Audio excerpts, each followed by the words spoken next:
everybody. It's Saturday night. It is December the 9th, and I am just chilling with my husband after a long day of work for him. He's got a big old spotlight up there, a glaring spotlight, and he said that he looks like a big cop.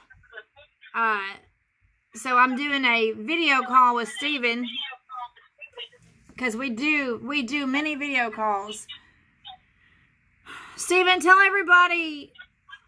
Oh, that's better. Oh, that's much better. Thank you. He turned that spotlight off. See, tell everybody where you are right now. I'm in El Campo, Texas. Did you say El Campo? Well, that's it. And where's that at in Texas? Where we all camp in Texas. Be more specific. Yeah, I am 84 miles from Houston on Highway 50 south of Houston in Highway 59. Highway 59, 84 miles out of Houston. So I want to talk about what Steven and I just talked about. We had a very interesting conversation, and I told him, I said that he needed to make a video, and he said, no, you make the video. So I'm making it from the perspective that I'm filming Steven while he's sitting there in Texas. It's 7 o'clock p.m. here. Are we on the same time zone? Yep. So it's 7 o'clock for you? 6:57. Oh, well, 7 o'clock. So Steven had a very, very fascinating experience today. And so much so that... I had a fascinating experience. I did. So much so that I wanted him to talk to you about it. And he told me that I needed to make the video. So, I didn't think that was video worthy. you didn't think that what happened to you... Anyway, instead of beating around the bush, I'll go ahead and tell you what Ruthie wants to make me laugh. So I was coming up Highway 59 out of Laredo. And anyway, so I come up on the border crossing. There was a pretty young woman who was either half black and half Mexican, is what I think I saw. Really pretty, she's in her 20s. And then fairly tall, two Mexican guys were with her. And they had her doing everything. So she was waving me up, told me to stop. And I opened up my door. So the whole inside of the truck was exposed. She walked right up to the opening of the door and said, "Good morning to you, sir." And I said, "Well, good morning, ma'am." She said, "Is there anybody other than you in the truck?" And I said, "Just me and the Holy Spirit." She said, "Oh, wow. I'm glad you're having a good morning, sir. Well, I'm going to have to get up and look behind you there to see if there's anything in the truck that I need to be aware of." Well, you just get up there and look all you want. Tell me if you like what you see. And so she got up. And I leaned forward. She looked over my back, looked around. She looked really well.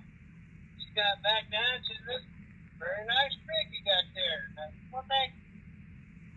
And she said, "Well, you have a nice morning." I said, "Nice morning, ma'am." I went to close the door. She goes, "Oh, wait a minute." "What?" And then the dog, they want to run the dog around the truck. Oh, okay. So for a minute there, I was thinking, well, maybe a Mexican jumped under my trailer, but the dog didn't come up with anything, so he waved me on. I said, "Have a great day." And so there's the story, ladies and gentlemen. And so other than that, I drove up here. I got water, so I was in to take a bath. Got some groceries. I didn't cook a steak because they wanted $37 for ribeye. I'm paying on $37 for ribeye. So anyway, I had a ham steak. It was a lot cheaper. Right. But I I don't eat ham very often because it's got a lot of sodium. Makes my blood pressure go up. But you said that the lady, Anyway, you said that the lady patted your truck like a horse is wrong. oh yeah, well, that's another thing. But she was when the guys were running the truck, the dog around the truck. I watched her in my mirror, and she walked to the back of the truck, patted the fenders like she would pat the backside of a horse. That's unusual and interesting.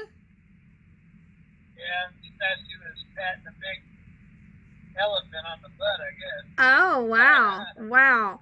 And so they were clearly looking for passenger.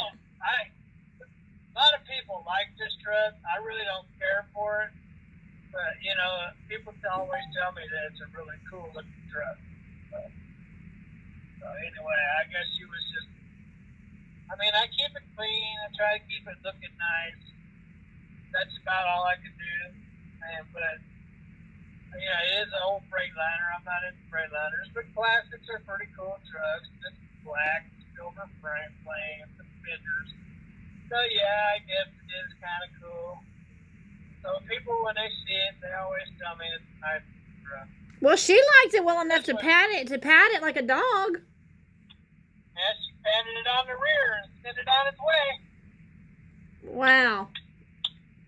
See you in there, big Freightliner. That's funny. So every time you go down that way, they check the big trucks for illegals then? Not going down there, but when you come back up.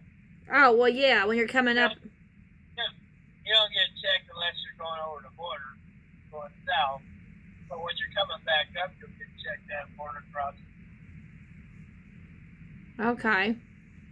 Well, that's just pretty exciting. And I wonder why she was the one doing all the talking.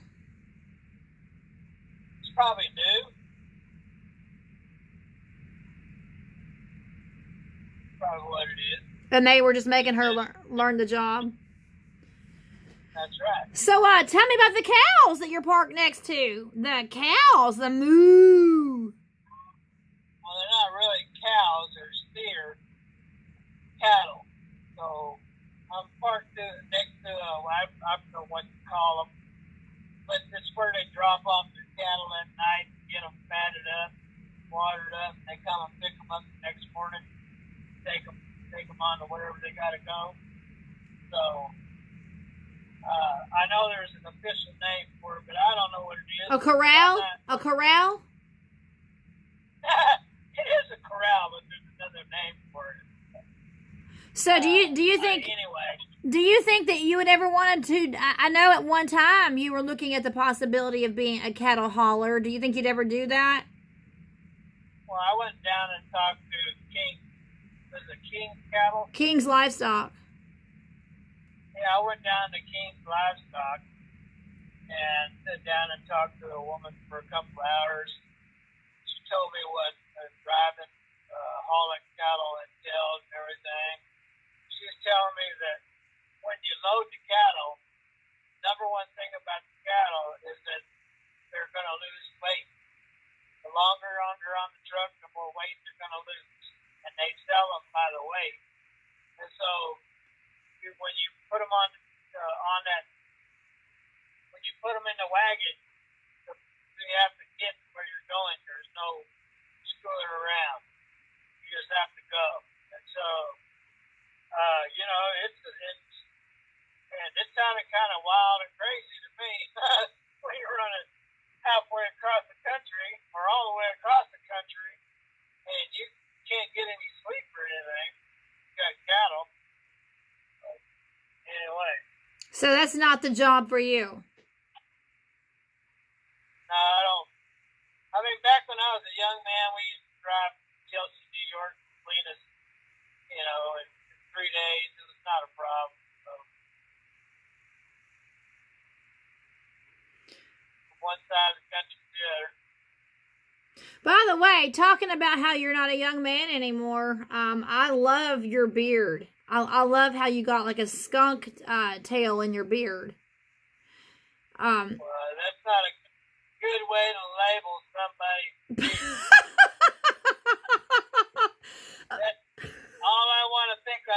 a skunk under my nose. Hey, I got a skunk under my nose. What is it, your mouth? Yes. I'm going to knock you out with my mouth. No, I meant that you have the silver on both sides. You have like the black. You have your mustache is black, and you got a black middle, and then you got silver on each side. Come up with another way to explain it other than a skunk. Besides that, skunk would be opposite. Oh yeah, that's right. A skunk would be just the opposite. It'd be white between black. That's right. Anyway, I really like your beard. It's very distinguished. It's very manly. It's like Sean Connery.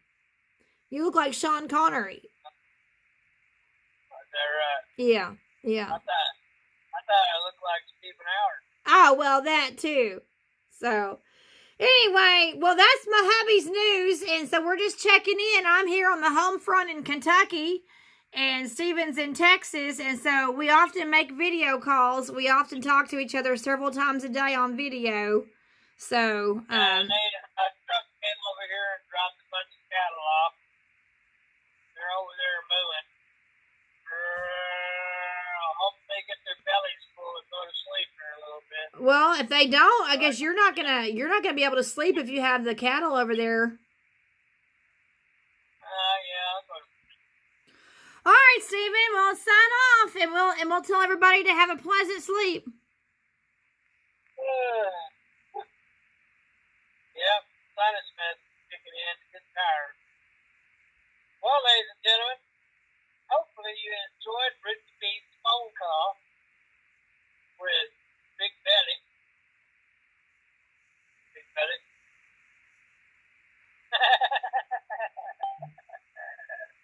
Have a wonderful weekend. God bless. And I love you, Stephen.